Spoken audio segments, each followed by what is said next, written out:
And so I'm excited to now introduce our second speaker, Lauren Weiss, who will be telling us about the discovery of Kepler-88d in characterization with radial velocity and photodynamics.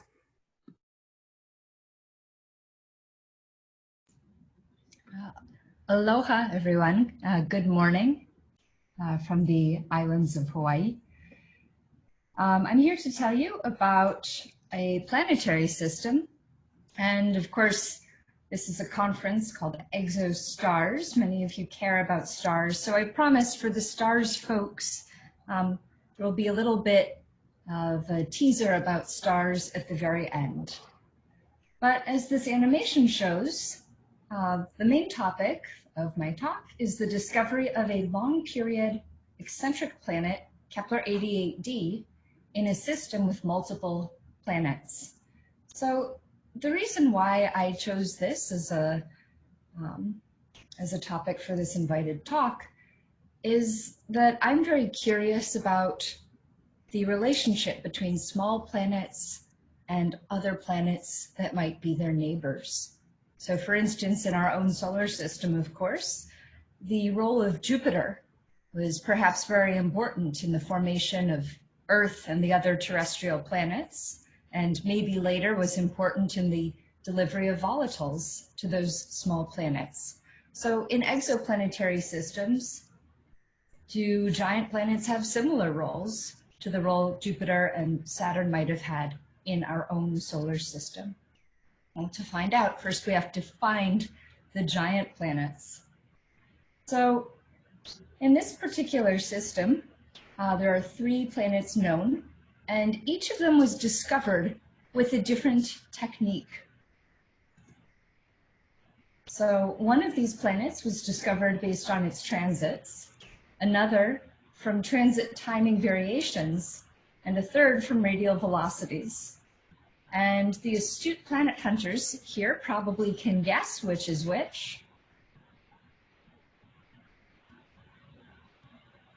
The innermost planet, Kepler-88b, transits the star, whereas Kepler-88c, the next planet out, does not transit but was detected through the transit timing variations that it induces in planet B. And then the third planet, Kepler-88d, was discovered with radial velocities. None of these planets was, actually for each of these planets, each of these different detection techniques is very important. And one of the highlights of my talk is that there's a real synergy in approaching a planetary system with different detection methods that allows us to find more planets than any one of these techniques brings us on its own, and to better characterize the orbital properties and the masses of all of those planets. So let's talk about the history of this system.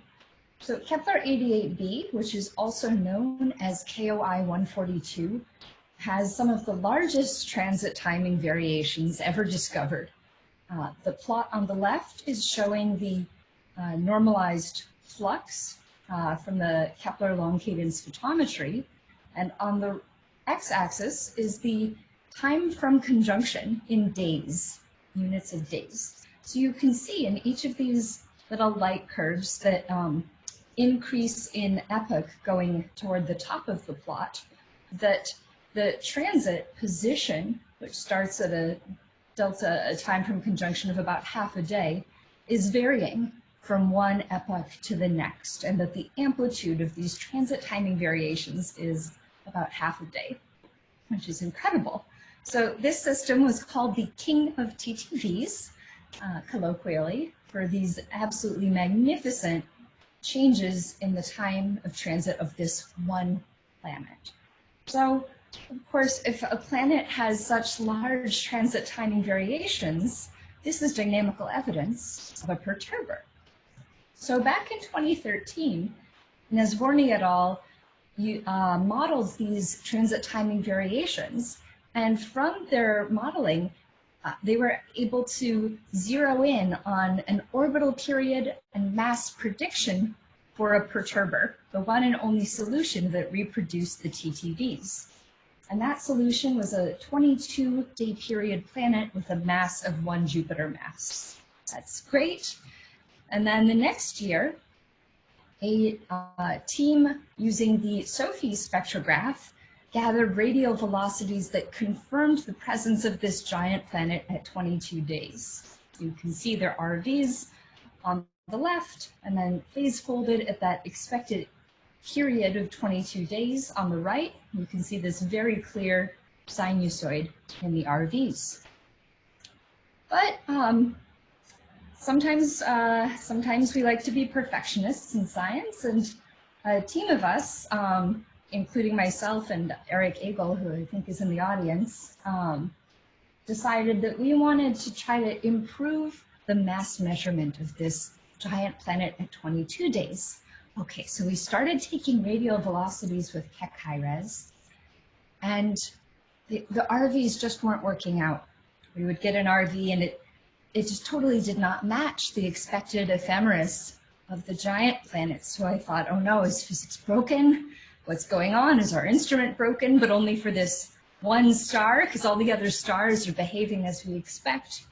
But lo and behold, we kept observing, and as you can see, at first our RVs were perhaps not super suspicious, but as we continued the project, the mean RV value got higher and higher, and then we realized in 2016 that we had passed through a peak in the radial velocity amplitude.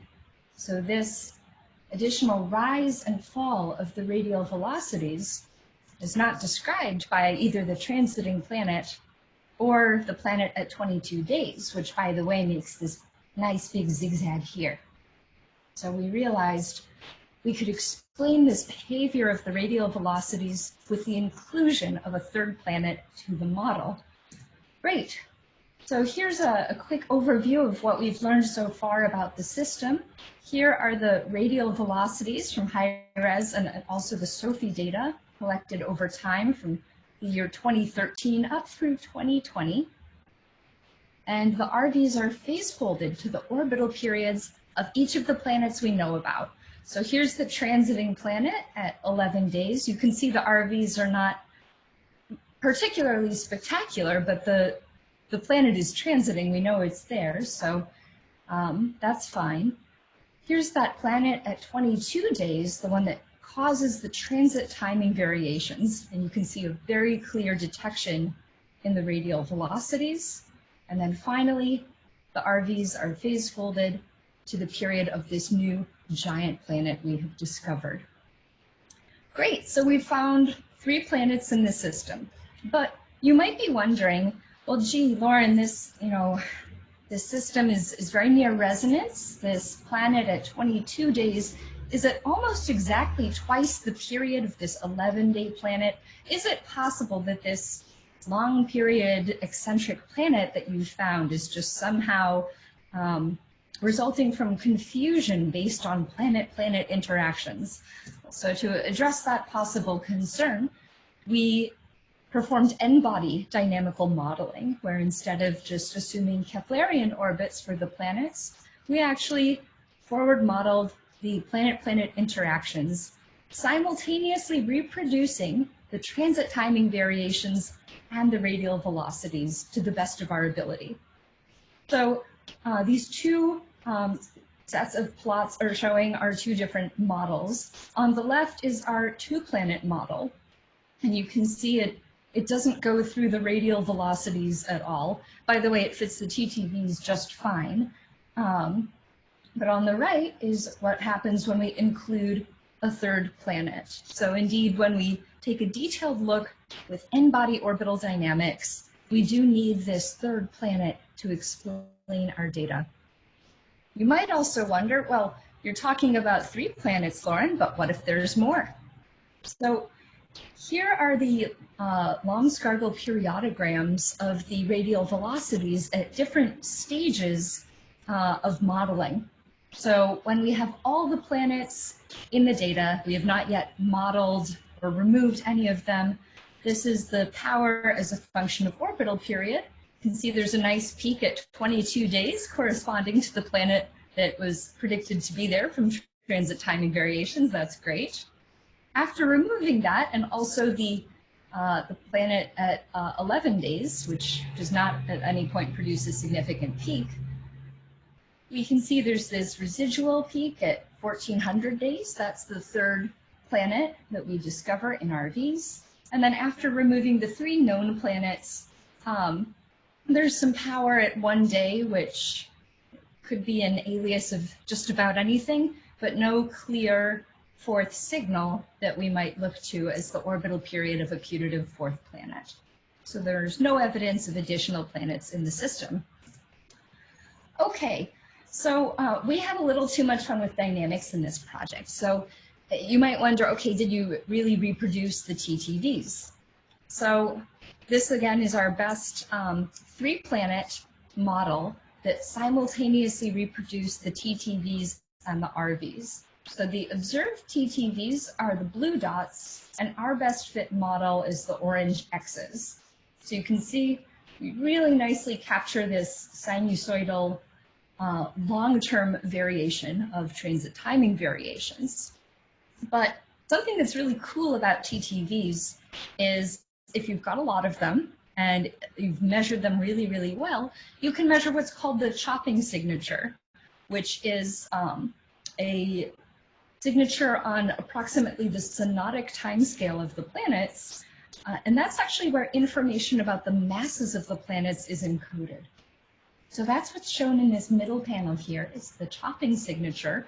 And you can see our model, these orange X's, are very nicely following the blue points. By the way, the chopping signature, we obtain that by fitting a high degree polynomial to just to these long-term TTVs and subtracting it. And that's how we identified this chopping signature.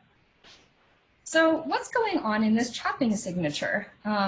You would expect, if you take the Fourier transform of it, to get the synodic period of the planets, which is about 21.5 days. So we did that, and I guess first of all, if you look at a long struggle periodogram of just the TTVs as a whole, the super period, that big signal, was at 600 days. But if you're just looking at the Fourier transform of the chopping signal, you get this sort of weird structure where the chopping frequency, it's actually below the Nyquist, or above the Nyquist frequency in frequency space, is here at 21.5 days. But our highest peak was at 20.9 days, which was not predicted as the period from the chopping signal.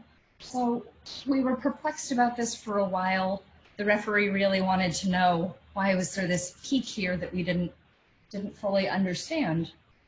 So we had a clever trick. We did some forward modeling where we just took our best fit orbital parameters for the system and evolved them forward with an n-body integrator for 50 years. So that produced this long-term TTV signal. You can see these oscillations here. That's that 600-day super period. And then we filtered the signal to get this long-term chopping signal and took its periodogram.